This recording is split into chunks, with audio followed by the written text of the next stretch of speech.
Sky News have the audacity to suggest that the ABC needs to apologise for this one instance. And I guess there have been others, because let's face it, there are times when media outlets do not check their sources.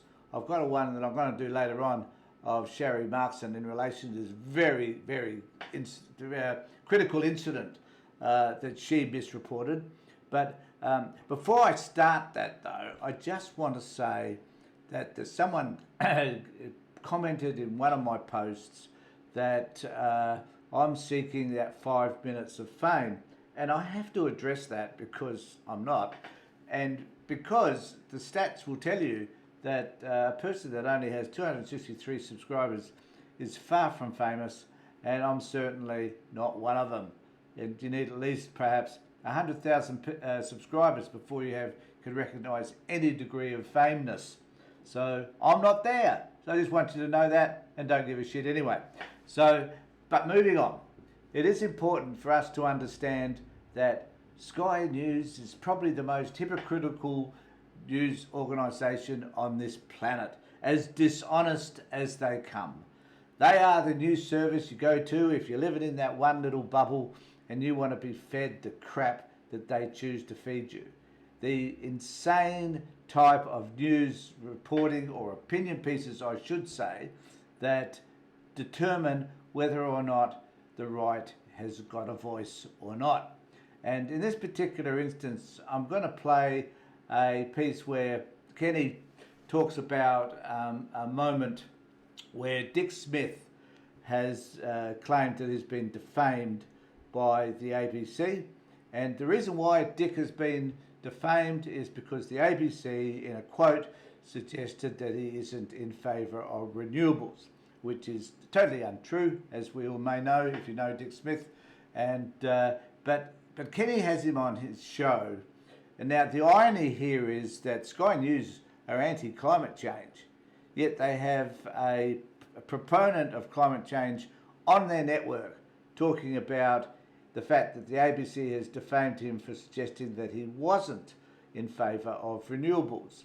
And of course, it just amazes me that at one level Sky News will say, well, look, there's no such thing as climate change, and they say that a lot, but they have, because there's this one instance where the ABC incorrectly quoted Dick Smith, that Dick has decided that he's going to confront the ABC.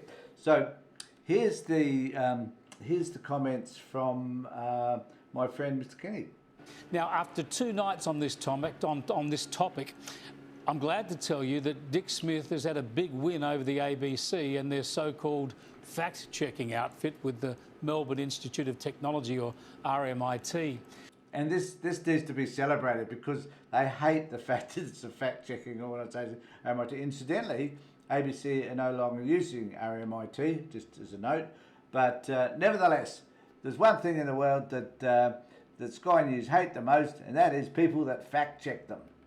The ABC have apologised to Smith. He was right all along, they were wrong. But you'll remember what he had to do to get them to admit that. So they've brought out this pack of lies, which they said they're not going to correct. So I'm going to do something I've never done before in my 80 years. I'm going to sue them. You're going to sue them for defamation? I'm going to sue them for defamation. If they won't correct it, I'm sending them a letter tomorrow with the corrections to say that I don't support renewables when I do. I'm a strong supporter of renewables. It's such a lie. This is a very important win because it exposes the deceit and green left bias of the ABC. Okay, now that's fair enough. Let's declare the ABC as green, as left, and so on. But let's not forget that Sky News, they dabble a lot in conspiracy theories and disinformation, misinformation. They endeavour to be able to skew whatever information they think is appropriate that fits their particular agenda and the people that watch their shows. So, what does this mean? Well, apparently there have been some blunders at Sky as well. And I'm just going to highlight a couple of those blunders. And here is one of them.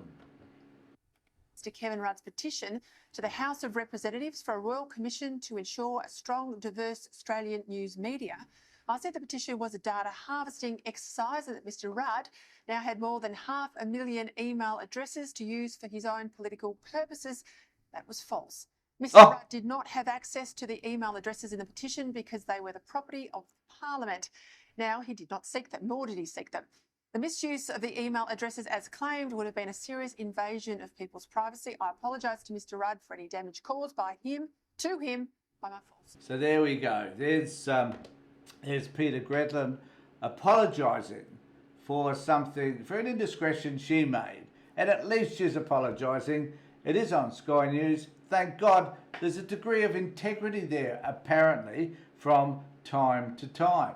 Now, however, there was another time when this issue arose, and this is in relation to the South Sudanese community for a COVID-19 outbreak in June, must be 2021. So this is the article in relation to this one as well, which I thought I would just highlight for you. Sky News host Peter Gretland's issued a lengthy on-air apology 18 months after incorrectly blaming Melbourne's South Sudanese community for a COVID-19 outbreak last June. The former advisor Tony Abbott said at the time public hearing efforts to reach the community had failed because many South Sudanese migrants cannot understand English. This just underscores why new migrants need to urgently learn English. Yep, that's right, they need to do. We need to assimilate them as fast as damn possible so that they can quickly become part of mainstream Australian society, she told the show last year. When are we going to wake up to the fact that encouraging people to live here as South Sudanese speaking Dinka rather than as Australian speaking English is not good for our society? This is just immigration and tropes, I reckon. The editorial received swift online backlash from members of the Australian South Sudanese community who were abiding by the COVID-19 restrictions. Within days of the broadcast, the Australian News Channel and Peter Gretland issued an apology saying Gretland and the broadcaster accept these comments were inaccurate and sincerely apologise for any offence caused by the remarks. So again, we have another example where Sky News get it wrong. They seem to do this quite regularly because there is another one, and this is in relation to Bronwyn Bishop.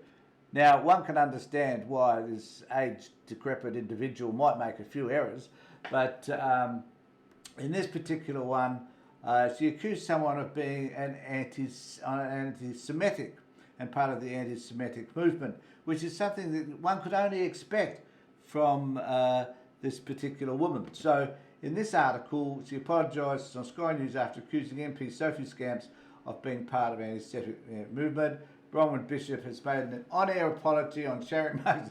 Of all shows to make an on-air apology, it's Sherry Markson's, who makes enough mistakes of her own. There will be a video on that very shortly.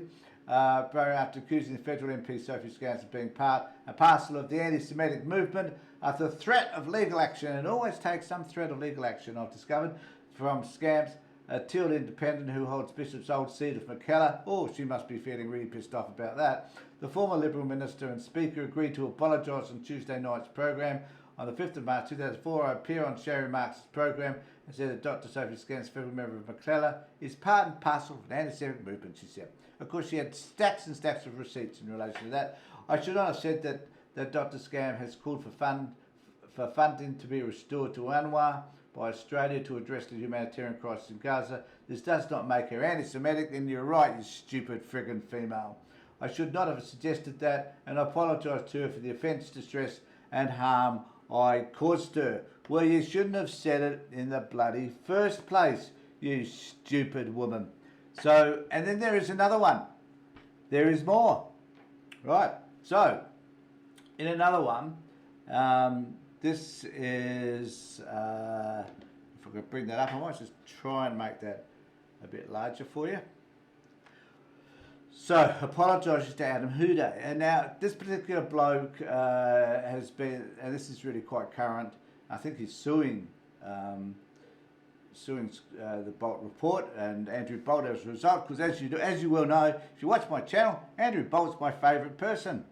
So on the 23rd of January 2024, Sky News Australia broadcast a segment on the Bolt report which concerned Mr. Adam Howdy. I don't know how, I do apologise to you, Adam, I don't know how to pronounce your name. Shortly after an article which referred to the Bolt report segment was published on Sky News. It has since been suggested that these publications implied Mr. Helder was not fit to practice as a lawyer, and that he both threatens and engages in litigation against the police without proper cause. In fact, Mr. Helder runs a successful legal practice. An implication that he is unfit to practice as a lawyer is incorrect and is not intended. Yet, nevertheless, that is what Bolt had said. So not only is there this depth of disinformation that comes from Sky News, they lie and make shit up about people. And I'd be able to suggest that someone like Adam was not appropriate to practice law based on zero information, because I can guarantee you Bolt didn't check any of that out. He's one of the world's worst journalists, along with Sherry Markson. And of course, Sky had to apologise because they're going to be in the shit for lots and lots of dollars, I would have suggested.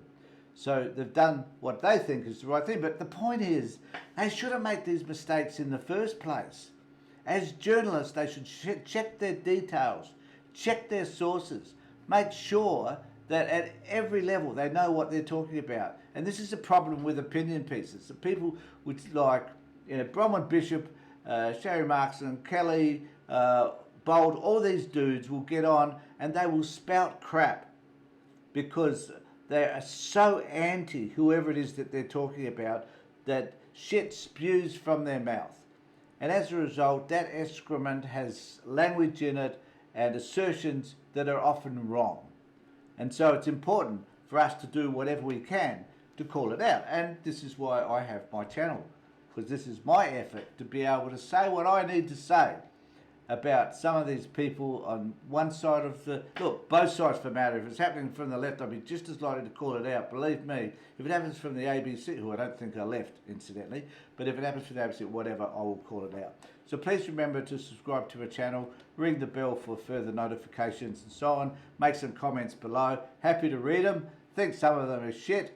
It actually is quite interesting that when I read comments on the Sky News YouTube channel, and they're all supporting whatever has been said on Sky News, every one of them. And I'm really curious as to whether they filter out any comments that are negative. I want you to know that I don't filter out any of my comments. Whatever you say goes on there, unless if for some particular reason it's extremely offensive of somebody else. I will withdraw it. So thanks for being with me, everybody. Look, take care, look after yourselves, and more importantly, be safe.